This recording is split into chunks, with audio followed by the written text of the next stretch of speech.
Welcome back. And I'm always pleased to be able to say welcome to our guest. We're continuing this really important conversation with Captain James Fanell, United States Navy retired, formerly one of the top intelligence officers in the U.S. Navy. He was the chief of intelligence specifically for the Pacific Fleet until he retired about 7 years ago. He continues his work at the Geneva Center for Security Policy, not to be confused with ours in the Washington, D.C. area, but he is very active in helping the rest of us appreciate certain realities about the challenges that we're facing from the Chinese Communist Party, specifically increasingly in the military domain. And Jim, I mentioned that you and Bradley Thayer and Stephen Mosier participated in a terrific program a week or so ago in which we talked about these threats now emerging and whether we're doing all that we can and must to deter them, notably to Taiwan, but also it is the consensus view of your experts to us as well. So I want to drill down a little bit more on what we must be doing now in light of the kinds of threats that you're talking about, Jim, and most especially, what do we need to be doing to deter what the Chinese seem intent on doing to Taiwan if they feel they can get away with it? Frank, time is not on our side. We are in what I have been calling for the last 10 years, the decade of concern between 2020 and 2030, that I anticipated that the People's Republic of China, the Communist Party, would make a decision internally to say the non-kinetic measures and pressures are not going to work and that they have to pull the trigger to use the military in order to force unification to then be able to have this grand ceremony in October 1st, 2049. So, and there's a lot more people saying that now, talking about 2027, 2025. Even Admiral Aquilino, the commander of Indo-Pacific Command, this last week in an interview uttered the words "decade of concern," which kind of floored me. He hadn't been talking about that for a long time. Anyway, the time is not on our side, so we have to take kind of immediate actions. And one of them is we don't have to necessarily come out and say anything about this policy of strategic ambiguity towards Taiwan. We just need to take actions. And the first action I would take is I would establish a combined command with the United States Indo-Pacific Command, some 3 or 4-star general or admiral from that command dispatched to Taiwan to work side by side with his counterparts from Taiwan, and to include the Japanese and any other members of the Quad and other nations that would want to participate.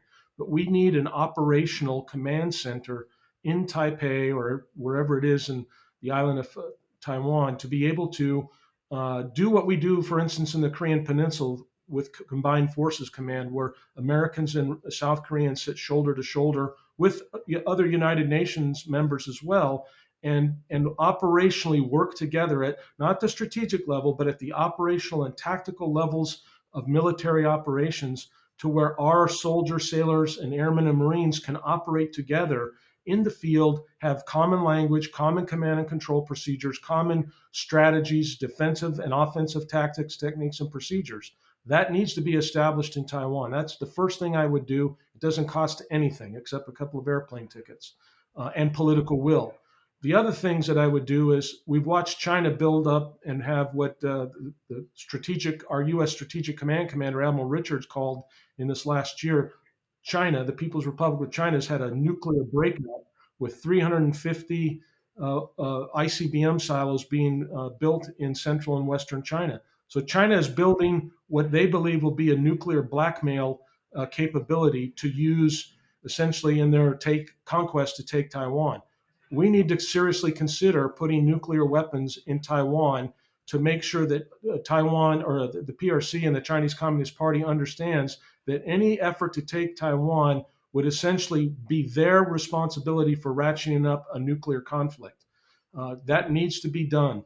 Then we need to obviously increase our presence and operations in the region, but we can't do that with the force structure that we have today. So our Navy and our Air Force specifically and most critically, are underfunded.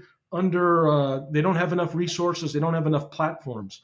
Our This administration submitted a budget that would take the U.S. Navy down from 297 ships to 280. Now, the Congress just stepped in and has countered and said we won't decommission some number, a couple of dozen ships. So that may not exactly go down, but it's a reversal of the trend that Trump reversed from 20 years of previous decline of the U.S. Navy under previous Republican and Democrat, especially Obama Yes. administrations that drove the Navy down into the dirt.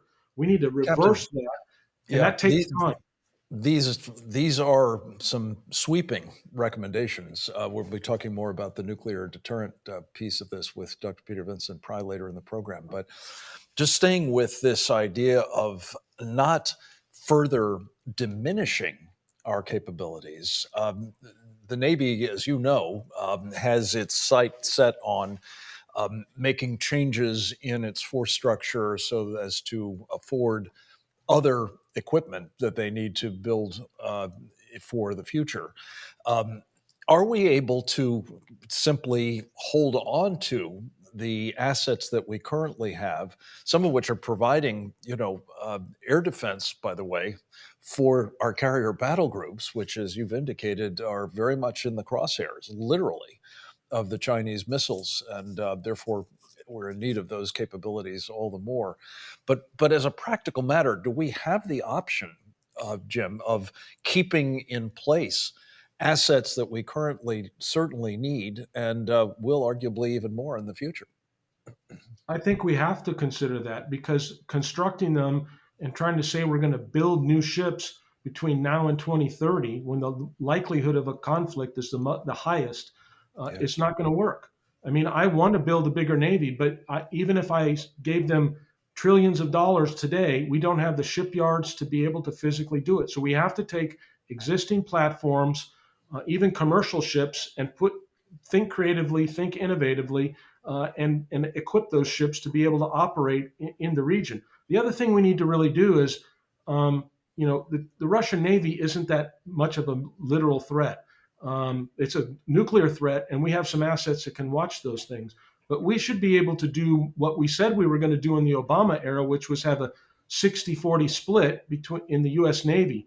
Maybe it should be a 70-30 split, where we take 70% of the Navy platforms and forward them out to the Western Pacific, because they're no good operating in Norfolk when the conflict starts in Taiwan. They need to be in the region, in Especially if the theater, Panama Canal operating. is in the Chinese hands, and transiting there is going to be very, very tricky indeed.